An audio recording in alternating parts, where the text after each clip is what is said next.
सभी का आपके अपने YouTube चैनल यूपीएससी इन्फो 24 में स्वागत है। तो दोस्तों, हम उम्मीद करते हैं कि आप सभी लोग स्वस्थ होंगे और खुश होंगे। दोस्तों, ये जो वीडियो है पीजीटी नागरिक शास्त्र का भाग 67 है। तो हम उम्मीद करते हैं कि ये वीडियो आप लोगों को पसंद आएगी। स्टार्ट करते हैं आज का पहला नंबर क्वेश्चन।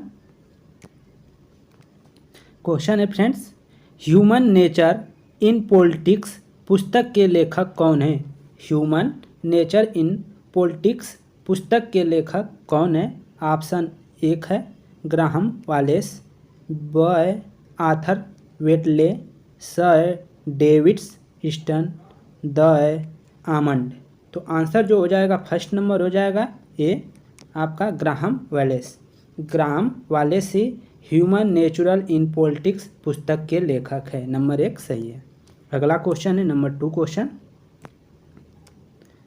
राजनीतिक व्यवस्था की अवधारणा के निर्वेश निर्गत मॉडल का प्रतिपादन किसने किया है? राजनीतिक व्यवस्था की अवधारणा के निवेश निर्गत मॉडल का प्रतिपादन किसने किया है? ऑप्शन 1 है रॉबर्ट डहल, ऑप्शन बी है आमंड पावेल, ऑप्शन सी है डेविड स्टन और ऑप्शन डी है रॉबर्ट सी बोन। तो इसके जो प्रतिपादक है दोस्तों वह बी हो जाएगा ब वाला आमंड पावेल। आमंड पावेल ने ही निवेश निर्गत मॉडल का प्रतिपादन किया है। राजनीतिक व्यवस्था की अवधारणा के निवेश निर्गत मॉडल का प्रतिपादन किसने किया है? तो आंसर हो जाएगा आमंड पावेल। आमंड पावेल ने निवेश निर्गत मॉडल का प्रतिपादन किया है। आगे देखिए नंबर 3 क्वेश्चन। राजनीतिक व्यवस्था अंतर क्रियाओं का ऐसा समूह है जिसके अंतर्गत मांगों को निर्गत में बदला जाता है। यह कथन किस विद्वान का है? राजनीतिक व्यवस्था अंतर क्रियाओं का ऐसा समूह है जिसके अंतर्गत मांगों को निर्गत में बदला जाता है। यह कथन किस विद्वान का है? अ है ऑप्शन 1 है कोलमैन, ऑप्शन बी है रॉबर्ट डहल, ऑप्शन सी है आमंड, ऑप्शन डी है या द है डेविड स्टन। तो आंसर जो हो जाएगा तीसरे का दोस्तों डी हो जाएगा डेविड स्टन है। राजनीतिक व्यवस्था अंतर क्रियाओं का ऐसा समूह है जिसके अंतर्गत मांगों को निर्गत में बदला जाता है। यह कथन डेविड स्टन का है। आगे देखिए चौथा नंबर क्वेश्चन। मार्क्सवादी लेनिनवादी उपागम की प्रमुख विशेषता है। मार्क्सवादी लेनिनवादी उपागम की प्रमुख विशेषता है। ऑप्शन ए है प्रत्ययी स्थायित्व, ऑप्शन बी है समग्रवादी पद्धति, ऑप्शन सी है गत्यात्मकता, ऑप्शन डी है उपयुक्त सभी विशेषताएं। तो आंसर जो हो जाएगा दोस्तों इसका आपका उपयुक्त सभी विशेषताएं हो जाएगा। मार्क्सवादी और लेनिनवादी जो उपागम है की प्रमुख विशेषताओं में तीनों शामिल है, प्रत्ययी स्थायित्व, समग्रवादी पद्धति और गत्यात्मक। ये तीनों क्या है? मार्क्सवादी और लेनिनवादी उपागम की प्रमुख विशेषताएं हैं। आगे देखिए क्वेश्चन नंबर 5। विकास की संपूर्णता के संदर्भ में विकासशील राज्यों की राजनीतिक प्रक्रियाओं को समझने में सहायक उपागम कौन सा है? कौन सा है ये बताना है। ऑप्शन ए है व्यवस्था सिद्धांत, ऑप्शन बी है संरचनात्मक प्रकार्यात्मक उपागम, ऑप्शन सी है राजनीतिक विकास उपागम, ऑप्शन डी है या द है इनमें से कोई नहीं। तो आंसर जो हो जाएगा पाँचवा का वो आपका 3 हो जाएगा राजनीतिक विकास उपागम। राजनीतिक विकास उपागम ऑप्शन ठीक है। तो विकास की संपूर्णता के संदर्भ में विकासशील राज्यों की राजनीतिक प्रक्रियाओं को समझने में सहायक उपागम कौन सा है? तो वह है राजनीतिक विकास उपागम। आगे देखिए 6 number question. Aspect of political development पुस्तक के लेखक कौन है? एस्पेक्ट ऑफ पॉलिटिकल डेवलपमेंट पुस्तक के लेखक कौन है ये आपको बताना है। ऑप्शन ए है डेविड स्टन, ऑप्शन बी है लुइसियन पाई, ऑप्शन सी है आमंड, ऑप्शन डी है कोल मैन। तो आंसर जो हो जाएगा दोस्तों ऑप्शन बी सही हो जाएगा, लुसियन पाई। लुसियन पाई ने एस्पेक्ट ऑफ पॉलिटिकल डेवलपमेंट पुस्तक को लिखा है। आगे देखिए 7वां नंबर क्वेश्चन। आमंड और पावेल ने राजनीतिक विकास की किस विशेषता को प्रमुख माना है? आमंड और पावेल ने राजनीतिक विकास के किस विशेषता को प्रमुख माना है? ऑप्शन ए है भूमिका विभिन्नीकरण, बी है उपव्यवस्था स्वायत्तता और सी है लौकिकीकरण। तो कौन सा हो जाएगा दोस्तों? तो इसका आंसर जो हो जाएगा डी सही हो जाएगा, द सही हो जाएगा।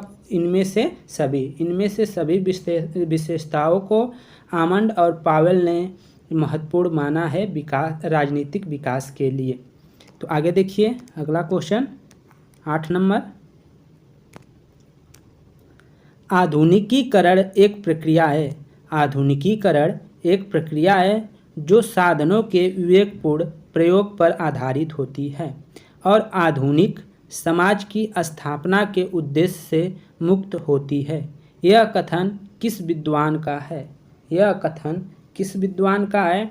ऑप्शन ए है क्लॉड वेल्च का, ऑप्शन बी है रॉबर्ट ई वाइट का, ऑप्शन यहाँ पे सर आना चाहिए कोलमैन का, ऑप्शन ड है एडवर्ड सिल्स का। तो ये जो आंसर हो जाएगा दोस्तों ए सही हो जाएगा, ए नंबर सही हो जाएगा क्लॉड वेल्च का। ये जो कथन है वो क्लॉड वेल्च का है कि आधुनिकीकरण एक प्रक्रिया है जो साधनों के विवेकपूर्ण प्रयोग पर आधारित है और आधुनिक समाज की स्थापना के उद्देश्य से मुक्त होती है। यह कथन किस विद्वान का है? तो यह है क्लॉड वेल्च का। आगे देखिए 9 नंबर क्वेश्चन। राजनीतिक संस्कृति को कार्य के प्रति अभिमुखीकरण के नाम से किसने संबोधित किया है? राजनीतिक संस्कृति को कार्य के प्रति अभिमुखीकरण के नाम से किसने संबोधित किया है? ऑप्शन ए है बियर, ऑप्शन बी है आमंड, ऑप्शन सी है ईस्टन, ऑप्शन डी है स्पीरो।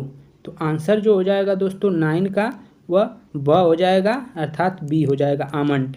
किसने कहा है? तो आमंड ने संबोधित किया है कार्य के प्रति अभिमुखीकरण से राजनीतिक संस्कृति को। आगे देखिए 10 नंबर क्वेश्चन। राजनीतिक संस्कृति का प्रमुख लक्षण है। राजनीतिक संस्कृति का प्रमुख लक्षण है राजनीतिक संस्कृति एक अमूर्त नैतिक धारणा है। राजनीतिक संस्कृति अनेक तत्वों का सामूहिक और समन्वित रूप है।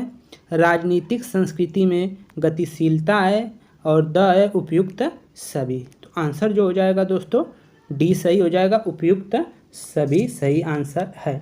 आगे चलते हैं 11 नंबर क्वेश्चन देखते हैं। संविधानहीन राज्य की कल्पना नहीं की जा सकती। संविधानहीन राज्य की कल्पना नहीं की जा सकती। संविधान के अभाव में राज्य न होकर एक प्रकार की अराजकता होगी।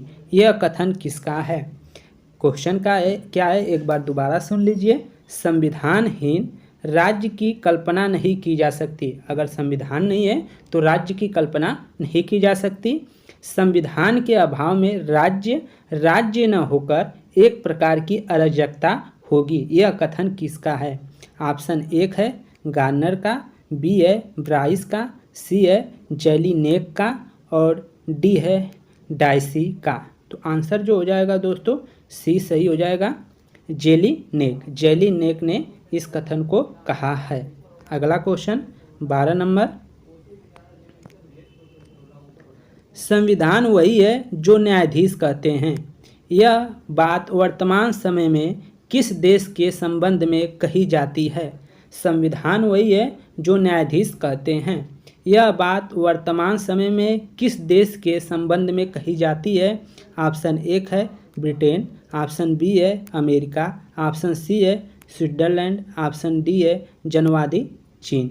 तो दोस्तों इसका जो आंसर हो जाएगा बी सही हो जाएगा, अमेरिका। अगला क्वेश्चन 13 नंबर।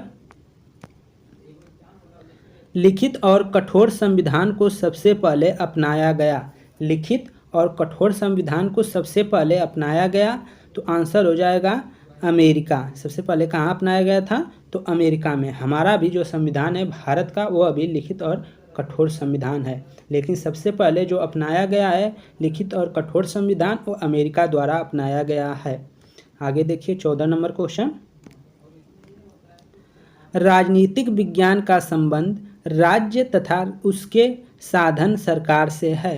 राजनीतिक विज्ञान का संबंध राज्य तथा उसके साधन सरकार से है। यह कथन किससे संबंधित है? यह किसने कहा है? ऑप्शन ए है गार्नर ने, ऑप्शन बी है डिमार्क ने, ऑप्शन सी है गिलक्राइस्ट ने, ऑप्शन डी है सीले ने। तो आंसर जो हो जाएगा दोस्तों बी सही हो जाएगा, ब सही हो जाएगा, डी मार्क। डिमार्क ने कहा है कि राजनीति विज्ञान का संबंध राज्य तथा उसके साधन सरकार से है।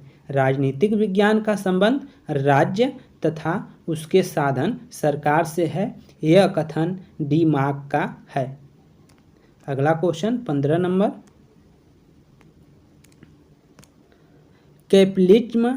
कैपिटलिज्म, सोशलिज्म व डेमोक्रेसी नामक पुस्तक की रचना किसने की है?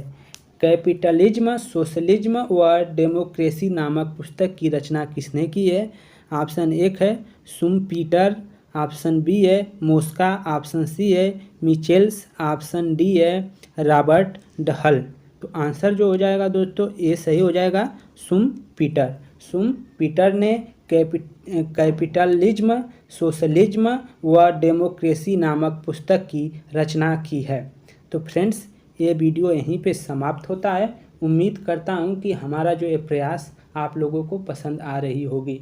तो दोस्तों अगर हमारा प्रयास आप लोग को पसंद आ रही है, आपको लग रहा है कि हम थोड़ा सा एफर्ट कर रहे हैं, तो आप थोड़ा सा वीडियो को लाइक कर दें, और चैनल पे नए हैं दोस्त तो आप चैनल को ज़रूर सब्सक्राइब कर दें।